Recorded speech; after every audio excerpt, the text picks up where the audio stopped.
Well, Miss Crawford, Joan, since I've seen so much of you... Please, Will. ...in the few weeks that you've been in England. Esther Costello is your 74th picture. I'm afraid it is. Well, that's a terrible lot of pictures. An awful lot. Are you bored? A frightful lot of good pictures. But it is a large number of pictures for any star to make, because it indicates to me that you've survived at least half a century of directors, any number of co-stars, any number of leading men. Well, they're all still living and working.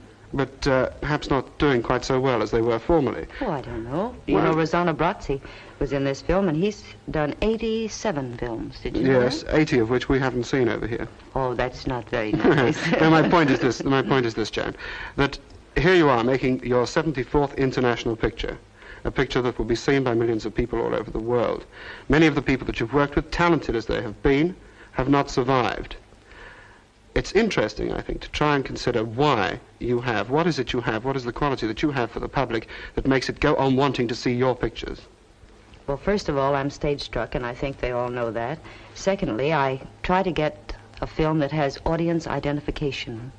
Now, stars like yourself, Joan, are what the public wants, and stars are what sell pictures, in spite of the nice stars who tell writers that scripts sell pictures. I tell you, as a nice writer, that it's the star who sells it. I've done a few stinkers. Yes, but they've sold. Well, because you did them. If I did them, I would be out of business immediately. This I doubt. But tell me, this really does bring me to a very important point. How do you feel about those situations in which your virtuosity has to triumph over 10th-rate material? Well, Wolf, I don't think anyone starts out thinking they're going to make a bad picture. They're hoping that the director they choose, the producer, the writers, and everyone who works on the set with them will offer a bit of advice and help to overcome the weaknesses. And there are weaknesses in every script, in every story, like your child.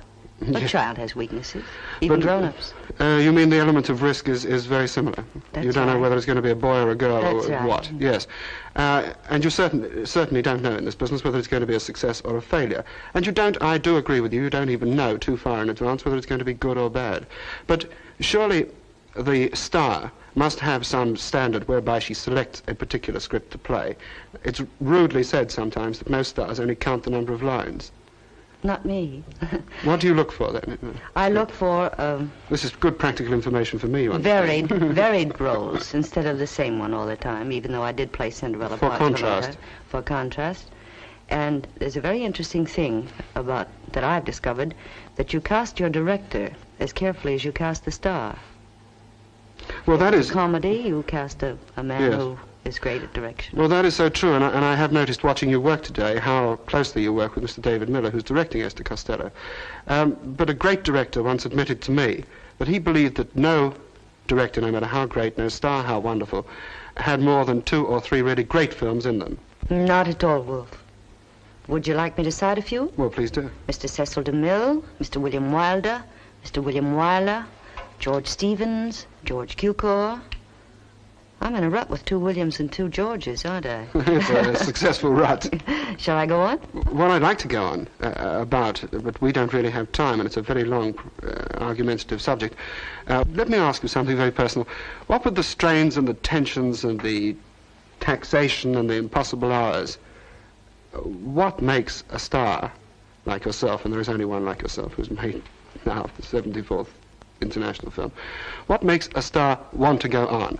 I mean, surely the danger of having a success and the difficulty of following it, the endless enmity that surrounds success in our business, is this worth going on with? Do you know what I mean? Oh, yes, indeed, every minute of it.